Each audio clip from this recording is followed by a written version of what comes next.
Hi, everybody. Good morning or good afternoon, whatever it may be for you. This is Dr. Perry Barna with the Fearless Chiropractor, and also in the background that you won't see is Dr. Julie McLaughlin. Today, I want to talk to you about a few things regarding reproductive health care. And also, before I do that, I want to give a big thanks to ChiroSecure for bringing this to you. Now, reproductive health care. Many of us as chiropractors, we are chiropractors, so we think, hey, reproductive health care, what does that have to do with me as a chiropractor?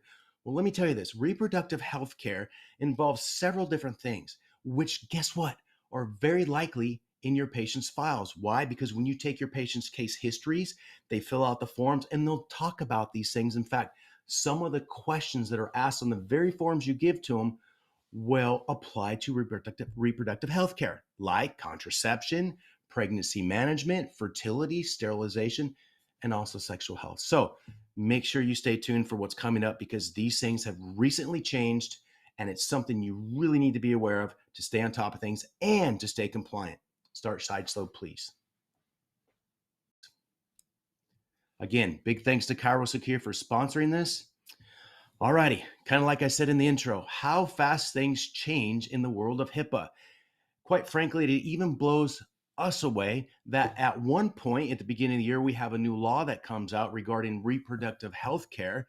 And then several months later now, so now in June, we've had a judge actually change what's required to do in regards to the reproductive health care law as it pertains to HIPAA. So we are going to talk about that right now and what you need to know. Strengthening reproduction, healthcare privacy under the new HIPAA privacy rule. So, if you remember before, we talked about some new requirements at the beginning of the year, some things called attestation forms and action steps that we were required to do then that in most states, I'll get detailed on this, in most states, you do not have to do any longer. So, here's what happened on June 18th, very specifically. So, this is literally just a couple weeks ago. A U.S. District Court for the Northern District of Texas, a federal judge, invalidated the 2024 HIPAA reproductive health modifications to the privacy rule. And so this is what happens. These decisions become immediate and it applies nationwide, at least somewhat, because some states I want to talk to you about are a little more, their rules will be slightly different. So I want you to pay attention to that. And this is what the Texas judge said. He ruled that HHS overstepped its bounds and cited three main legal issues. This is what he said. The rule unlawfully restricted state public health laws. Two, it redefined terms like person and public health in ways that exceeded federal authority. And three, it addressed politically charged issues like abortion without clear congressional approval and or a violation of major questions doctrine. All right, and that kind of gets into the weeds, but basically what it's saying here is that a judge decided what was in the past regarding reproductive health care. And remember, reproductive health care is a big variety of different things. I mean, it can include contraception, things like I just mentioned, abortion, pregnancy management, which that is, fertility, sterilization, and also, as they define it, sexual health. So there's a big umbrella under the reproductive health care law, or at least what it used to be. HIPAA regulated entities, things like you and I as chiropractors, covered entities and business associates. So people you do business with, you remember your business associates that have access to protected health information in your office, they have to follow state laws regarding reproductive health. Now, in the absence of HIPAA reproductive health rule, notably many states, and this is where I talked about, it's important to pay attention to this, just because, the judge in Texas said the federal government basically overstepped its bounds, there's still going to be some states that are going to very likely require this. In fact, we may even recommend that you continue to do what we've talked about in the past regarding attestations for the reproductive health care laws. So some of the states are increasing health privacy protections for the residents, states such as New York, California, Washington, Nevada, and Connecticut. Now, I think there'll probably maybe a few others that will go ahead and stick to the current law. Here's what's important to realize with HIPAA, and it does get a little confusing, but there's federal law, as we all know about. Hey, there's federal law, and then there's state law. Now, when it comes to HIPAA, believe it or not, state law supersedes federal law, meaning this. State laws can have more laws or more strict laws or slightly different above and beyond what the federal statutes say. So this is why we brought up some states here. This may change. This is another reason why it's very, very important to have someone helping you out with all these type of things, because things change very, very quickly, as you can see. So here's how this impacts you. Covered entities are no longer, now remember, those states that I talked about, you still may be required to do these things, but most covered entities in most states, I should say all covered entities in most states, are no longer required to seek attestations from requesters regarding protected health information related to reproductive health care, like I talked about the definitions there just a little bit ago. So what does that mean? Well, if your notice of patient privacy policies had that in there because you made the appropriate changes you were supposed to, well, take those policies out because they'll no longer apply in your particular state. All right. Now, if they still apply in your state, then just go ahead and keep them in there. If you've never changed those things, then it's something you should have done. But like I said, if you change them, you may need to take them back out. But certain states, go ahead and keep the reproductive health care laws in there. And I think you should still abide to those things.